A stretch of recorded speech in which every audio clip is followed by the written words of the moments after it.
It's not only that Hashem promised us the land of Israel, it's that He promised us we'd be able to have the land of Israel without conflict, as we'll see in this week's parasha. We're going to learn this from a quotation in Rashi that seems almost identical to the Gemara that he's quoting, but actually Rashi is giving us a very different message. Divrei Rashi b'Parashat Seinu matzinu pirush shebashkaf rishon nira sherashi etikoi kimat ois bois min haGemara. In this week's parasha, we're going to see a commentary of Rashi that seems to be almost verbatim from the Gemara, but when we pay closer attention, especially watching the wording that Rashi uses, which is slightly different to the Gemara, turns out that Rashi actually has a completely different perspective on what he wants to illustrate in his commentary to what the Gemara told us. So where do we find this? Ala pasuk. We've got Yaakov Avinu who's left home and he lies down to sleep and he has a dream of the ladder. So in that dream, the Eibusha tells him, the Eibusha promises him the land the earth that you are lying on, I will give to you and to your descendants forever. So the Gemara Chulin tells us, so what's the chiddush? That you're lying on this ground and I'm going to give it to you. So what's the Torah telling us that we don't already know? Rashi says even more than that. What are you saying? Is the big promise over here that the piece of land you're lying on, which is all of what? 4 amas, the typical personal space of a person, that's what the Eibush is giving?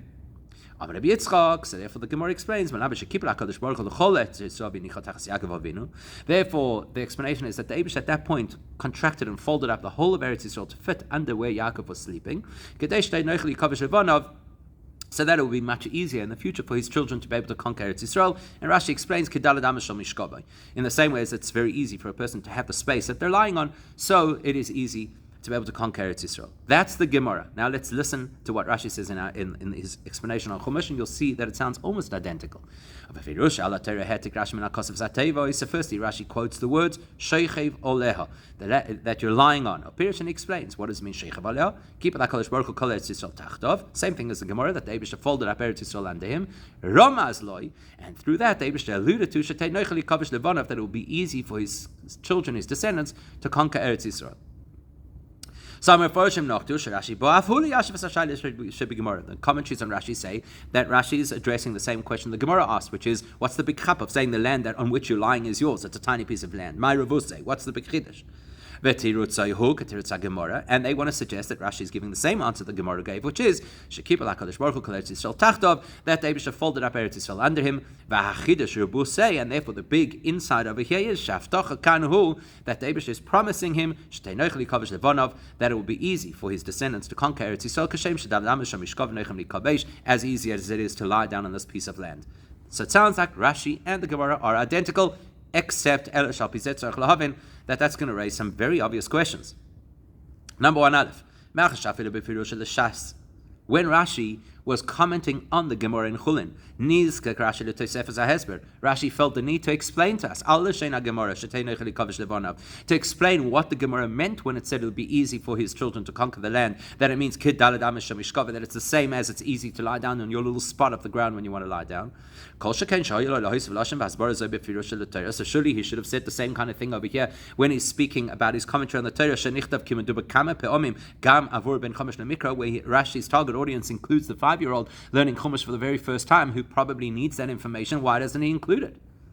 And number 2, based more from a logical perspective, let's assume that Rashi is addressing the same question. What's the big cup that you're telling Yaakov, I'm giving you this little piece of land that you're lying on?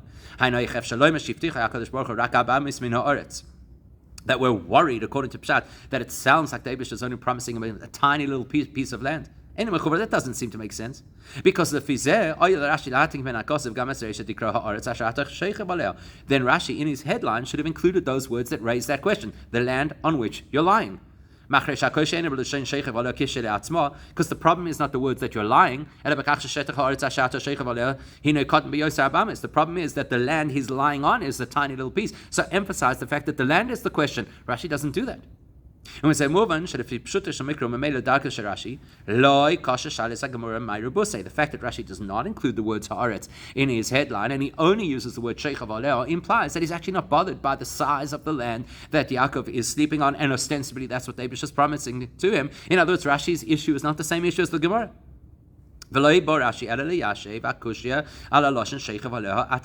Rashi is finding the words lying on it difficult, and is explaining those words, and the proof of that is that's what he uses as his heading. And therefore that promise that it will be easy to conquer the land, in fact, it's not the size of the land that just as it's easy to control that piece of land, it will be easy for your descendants to control the whole of Israel. But somehow those words, lying, those are the words that tell us that it's easy for him to access the whole land. Why? And then we have to ask a question about what Rashi is saying, that he says this alludes to the fact that in the future it will be easy for his children to conquer the land, because the Gemara doesn't say that. The Gemara's expression is that David should fold it up Eretz Yisrael under Yaakov so that it would make it easy to conquer Eretz Yisrael later. Rashi uses different language and he adds in a word, Romazloi, that the Eibusha alluded to the fact that it would be easy to conquer the land. Now, what's the difference? There's an obvious difference. When the Gemara says that it's in order that it would be easy to conquer Israel, that sounds like the action of the Eibusha folding up the land under Yaakov Avinu. That created this ease of being able to conquer Israel. Whereas Rashi's opinion, which is that was now a sign and an indicator that in the future they would be able to conquer the land, that implies that the Eibusha is right now just informing or hinting to Yaakov something that's going to happen in the future, that at some point the land will be easy to conquer, in which case we have to ask the question, why is Rashi taking a completely different approach, not only to the words but to the substance of what these words are telling us? In fact, according to Pshat, the opposite would seem to make sense. It makes sense that the Gemara should say the fact that the Eibusha folded the land under Yaakov Avinu because that's going to make a difference, so now the land is accessible. Then you understand. You understand why the Eibusha had to make such a radical miracle to fold up Eretz Yisrael. But if all the Eibusha wanted to do, as Rashi says, was to hint to Yaakov Avinu that in the future it will be easy to conquer the land, well, we know how the Eibusha tells us things that are going to happen in the future. Tell us, like he did to Avraham Avinu. For this you need to do a miracle? Such a radical miracle that completely shatters all the rules of nature. To fold up the whole of Eretz Yisrael under Yaakov. Why is Rashi going from that perspective? If all you need to do is to tell him what's going to happen in the future or hint at what's going to happen in the future, there are easier ways to do it. Okay, so maybe there's an easy answer, which is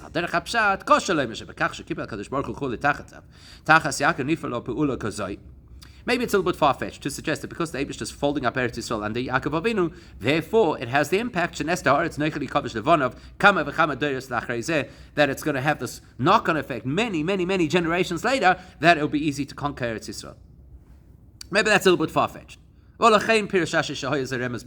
that's what maybe forced Rashi to say, it's not that it happens, it's that just a sign of what's going to happen. But still, but our original question still stands. You want to give a message about the future, the Eibusha usually says those messages. And the axiom of Judaism is the Eibusha does not do unnecessary miracles. Why the miracle of folding up Eretz Yisrael if it's just to give him a hint about the future? Something else doesn't seem to make sense over here. There is another place where we find this idea that the Eibusha folded up Eretz Yisrael under Yaakov. That's in the Medrash, and the Medrash gives a completely different reason for it. There, the Medrash does not say that the purpose of folding Eretz Yisrael under Yaakov was so that it would be easy to conquer in the future. But rather, it's like a convention where people say, you know what? It's under your head. In other words, it's yours. That the Eibusha was giving Yaakov mastery, ownership over the land of Israel. Not that it would be a matter of how easy it is to conquer in the future. And that actually makes a lot of sense. I'm showing you that you're in charge, that this is completely yours, as if it's like, literally, you got it, as we'd say in English, under your belt. So why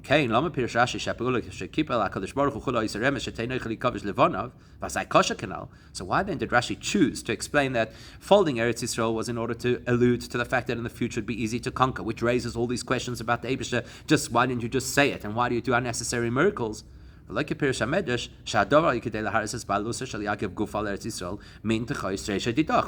say like the Medrash says, which is the Eibusha is doing this so it will be easy for you to be able to conquer. We'll even take this question to a deeper level, because this is not the first time where the Eibusha has shown one of our avos that Eretz Yisrael will be theirs and that they are the Baal of Eretz Yisrael, the Balabas of Eretz Yisrael.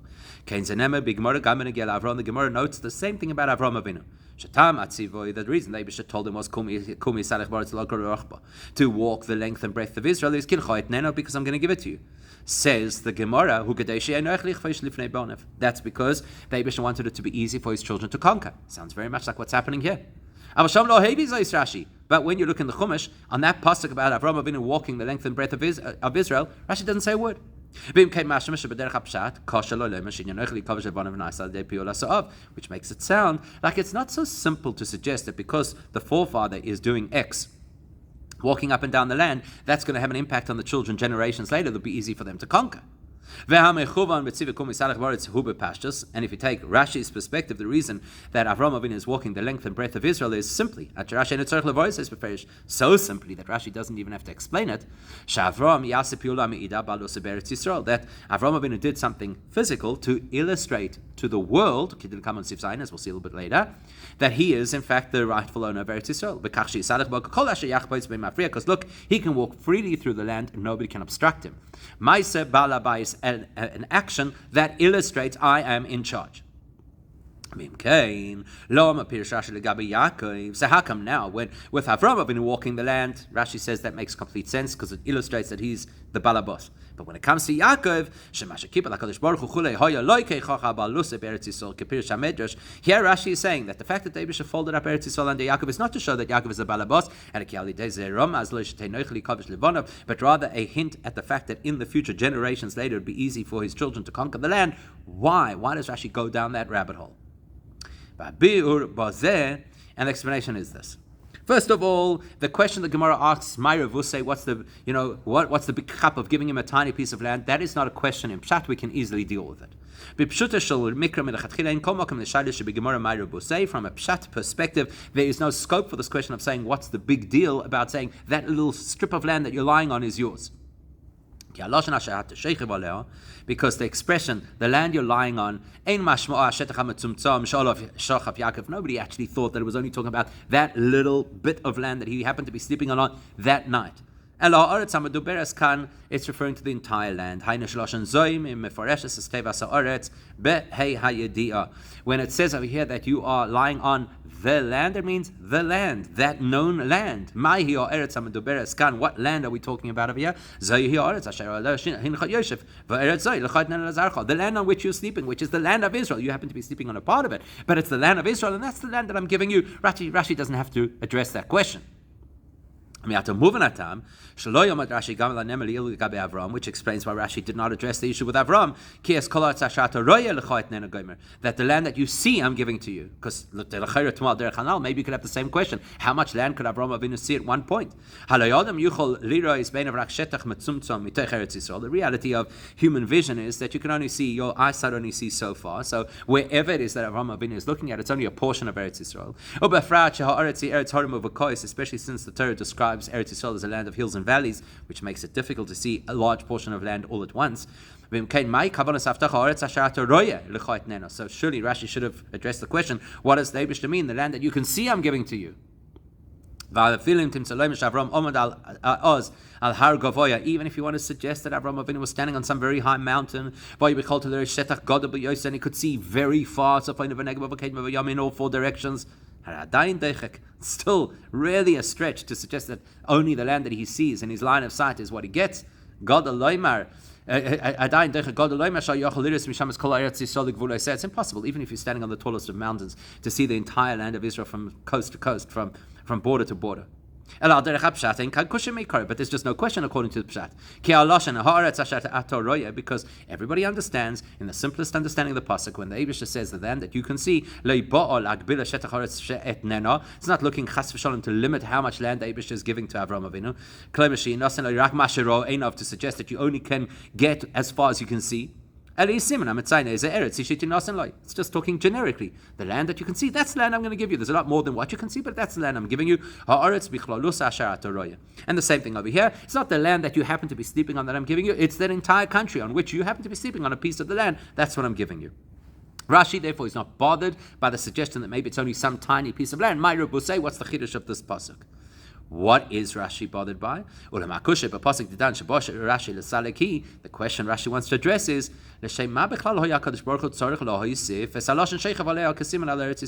why did David have to say lying in the first place? It could have just said, Ki haaretz l'cha etnena.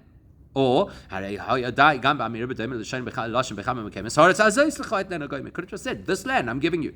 Why specify the land that you're lying on? What's lying on got to do with how much land you're getting or which land you're getting? It makes sense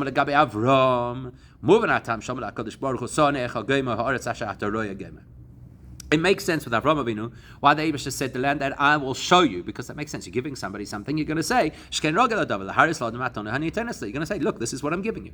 So you should have some awareness or appreciation of what you're getting. But what benefit is there to saying, I'm giving you the land that right now you happen to be lying on? Oh, what's that going to help? Therefore Rashi has to explain the lying is a critical part of understanding how the transfer of this land is going to happen. Firstly, that David folded Eretz Yisrael beneath him. And by saying the land on which you're lying, the Eibusha is indicating not to say which land I'm referring to, like with Avraham Avinu, where he says the land that you'll see, which is obviously expressing the land itself. But rather it's an illustration of the extent of Yaakov's balabatishkat over the land. In the same way as Avraham Avinu could walk the land without restriction, and that shows that he owns the land, the fact that Yaakov Avinu could lie on the land also illustrates that the land is his without interruption. Okay, that's not absolutely clear yet. Because the simplest reason why the Eibusha instructed Avram that he should walk the length and breadth of the land was not to strengthen the Eibusha's promise. The Eibusha's promise does not need Avram Avinu walking north, south, east, and west in order to be fulfilled. When the Eibusha makes a promise, it's real. Even though in other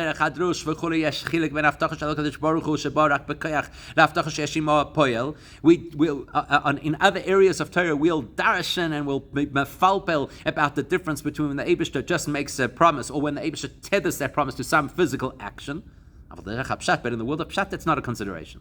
When you're looking from a perspective of Pshat, when the Eibusha makes a promise, it's real. The Eibusha's promises are not in any way lacking anything, and we certainly, through our actions, are not going to fortify the Eibusha's promise. So why does the Eibusha tell Avraham Avinu to walk up and down Eretz Yisrael? Not to consolidate his promise, but rather to advertise to the world what the promise is. And it's for Avraham Avinu's benefit. The fact that the Eibusha promised him this land, he should now feel, I'm taka the balabais. Look at this, I can walk freely. And now it's as if the land is already his, because he has this freedom of movement. Because he's walking freely wherever he chooses throughout the land, like somebody who owns a piece of land. Now that does not apply over here by Yaakov Avinu. The Eibusha folds up Eretz Yisrael under him. Yaakov's not doing anything proactive over here to illustrate to himself or to others that he is the balabas over this land. And the truth is, nobody knows that this is happening. It's Yaakov Avinu alone at night. Nobody sees it. Nobody knows it. What's the value of him lying on this land? Furthermore, it's not even as if the Eibusha told him, lie on this land. With Avraham Avinu said, walk through the land. Here it doesn't say lie down. It's that Yaakov Avinu lay down because he had to sleep. And then the Eibishter, after that, responds by folding up the land under him. And then he has the dream and the message. The Eibishter says, now you know this land that you happen to be on, that's what I'm giving you. If that's true, what value is added to Yaakov's experience of being given the land of Israel by the fact that the Eibishter folded up Eretz Yisrael under him? What's the difference? Just say it's yours. He's not adding anything. He's not showing anything. He's not telling the world. He's not telling himself. That's what's bothering Rashi. Why is that relevant over here?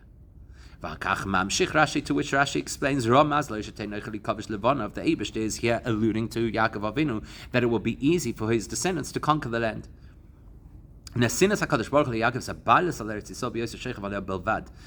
that the Eibishter is giving this ownership to Yaakov Avinu at a time where Yaakov is quite inactive, he's quite passive, he's lying on the ground. Which is very different from Avram Avinu, who was told to do something proactively, walk all over the place. That's because at this point, the Eibishter is adding a layer to the promise that he had already previously made to Avram Avinu, and this new layer of promise is being given specifically to Yaakov.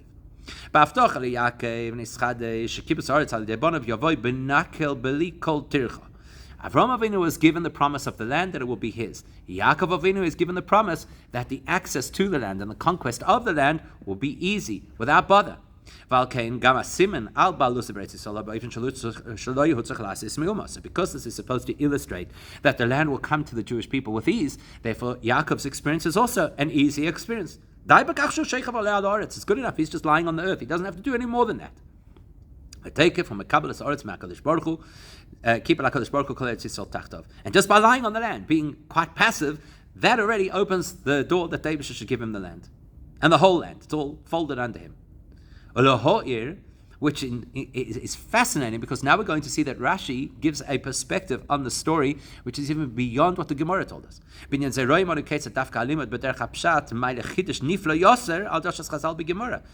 we have an illustration of the fact that when you learn Pshat, of course with the guidance of Rashi, you have an insight and a perspective that is way beyond even what the Gemara told us. Because the Divrei Gemara Nimtzo, the way the Gemara tells us the story of Yaakov lying on that ground is that the fact that now he's lying on the ground, that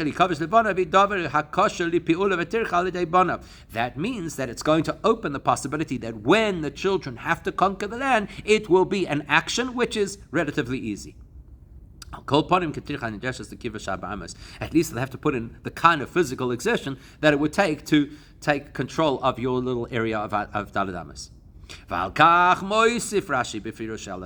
Rashi comes to add a perspective. That when the Jewish people come to conquer Eretz Yisrael, they won't even need that minor type of energy or bother to be able to conquer the land. It will be an experience as if they just lie down. The Eibishter will conclude the business on their behalf even before they get into the struggle of trying to conquer the land. Similar to what Chizkiyahu said when he had absolute confidence that the Eibishter is going to destroy Sancherib, I'm going to sleep, you take care of what you got to take care of. Over milim pshuto is to put it simply. All you need is that the Yidden should, so to speak, lie down in the land. And immediately all the other nations who you would have expected that you're going to have to wrest the land free of, they immediately will acknowledge, they'll immediately, of their own volition, acknowledge that the Israel is the eternal heritage of the Jewish people, and that Eretz Yisrael belongs to the Yidden without any battles at all. Now we'll take this into a deeper perspective based on Chassidus. The explanation according to Chassidus is this: what is the message of Daled Amos, and why is it? How do you get to a level that nobody can contest our rights to Eretz Yisrael? We know that the Rebbe explains, and it's Yud Kislev when he was released from prison, which is always around Parshas Vayeitzei. So he explains in a well-known Maimer that the Yechidah Shebenefesh radiates to an extent of Daled Amos around a person, and that's why that's considered your personal space. And that's because Yechidah is such an elevated almost abstracted level of the neshama. It's so powerful and so intense that it can't even just be like an aura around the body, but it spreads out further than that and has influence over the person in their personal space, what we call their daladamas. And that's exactly what's happening over here when the Eibishter folds up Eretz Yisrael underneath Yaakov, under Yaakov's personal space. What the Eibishter is doing over here is linking the ownership that the Jewish people have. At this point, it's Yaakov himself, but it's the ownership that the Jewish people have of the land of Israel is specifically linked to the Yechidah Shebenefesh. Over Derech Memela, by linking Eretz Yisrael to the Yechidah Shebenefesh of Yaakov Avinu, automatically that links it al Bechinas HaYechidah Shekol Echad V'Achas M'Yisrael to all of our Yechidah Shebenefesh. Shai Kol Neshamas Yisrael Hein Bonov, Hainu Shekrulas B'Nishas Yaakov Nimshachis Mimeno, because we are all B'nei Yisrael, we're the descendants of Yaakov, and therefore our Neshamas are embedded within his Neshama, and therefore our Yechidah is linked to his Yechidah. So once you link Eretz Yisrael to the Yechidah Shebenefesh, then it makes sense that Eretz Yisrael should be easy to conquer, even in the completely passive sense of just lying on the land. Which means that all of the hard lifting, all the heavy lifting is done by the Eibishter.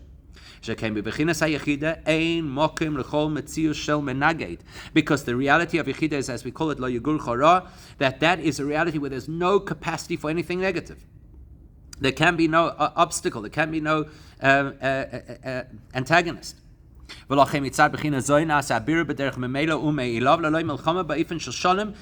why when you're operating at the level of Yechidah, whatever it is that has to be won over is done with ease, without conflict, in a completely peaceful manner. As we know, the Mittler Rebbe was reading the Tilim of Pod B'Shalom Nafshi at the time that he was taken out of Golus on Parashas Vayeitzei. So there's a very strong correlation over here. Which then leads us to another incredible insight that Rashi offers us over here that even the Gemara doesn't show us. The Gemara says that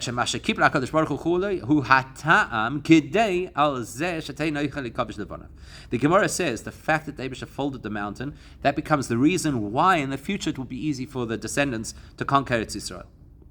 In other words, that means that the Eibishter embedded into Eretz Yisrael some kind of an ability or power, that when in the future there is a time where the Jewish people have to conquer the land of Israel, which is what happened historically, it will be an easy conquest. It will be the Eibishter giving it to them on a platter. As the pasuk says, I'm giving it to you. So that tells us that the potential is there to be able to easily conquer the land, but it does not mean that that is automatic. What does it mean that it's not automatic? Well, we only have to look at what's going on in current events to appreciate what that means. Unfortunately, our reality today is there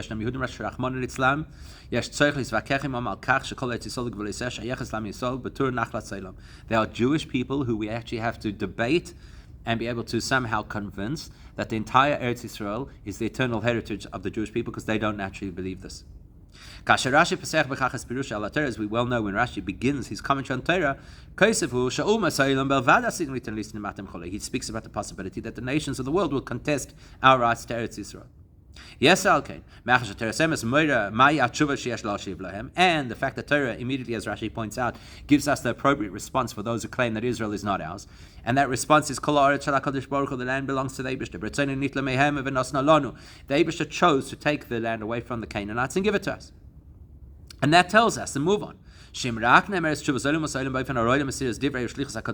we only communicate this message to the nations of the world in an appropriate sense, as if we are the representatives of the Eibishter, but with absolute confidence, to the extent that the people listening to us know that what we're saying is sincere and comes from the depths of our heart, that will immediately cancel and neutralize all of their arguments against us wanting to claim that Israel is not ours.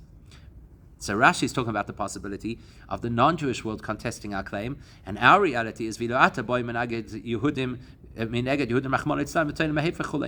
Jewish people today who are the ones who are lobbying against Eretz Yisrael. So Bo Rashi b'firush ala Torah, that's what Rashi tells us. And he adds much more information to what the Gemara told us. The Gemara told us one day it'll be easy to conquer. The sign of putting Eretz Yisrael as this pile, so to speak, folded up under Yaakov Avinu, is a sign to the Jewish people that it's easy for us to conquer, which means HaKadosh Baruch Hu Ramazos the Yaakov Valiode Gam Lebonov, the Eibushter is alluding to Yaakov Avinu, and through that sending a message to every single Jewish person. That message creates an awareness and a drive within us to want to conquer Eretz Yisrael.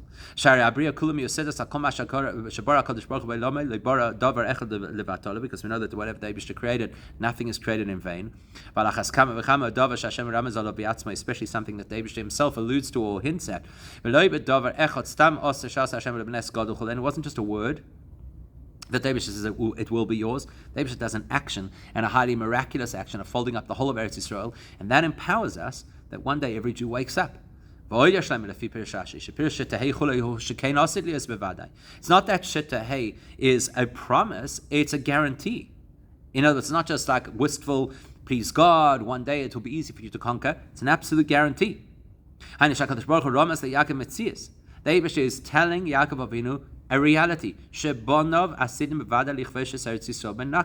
That there's absolutely a guarantee that the time will come when the Jewish nation will easily take over Eretz Yisrael, which means because we have a promise that at the end, before Mashiach comes, all Yidden will do tshuva. Which includes the fact that means that the entire Jewish nation will wake up to the fact that they have to stand strong for every piece of Eretz Yisrael. That is part of the tshuva that's going to happen. That is the guarantee that was given to Yaakov Avinu at this time. That you won't have to fight because everybody will be awakened to the reality that Eretz Yisrael is ours, and then the nations of the world will respect that. And then that will bring the Gula with Mashiach immediately now.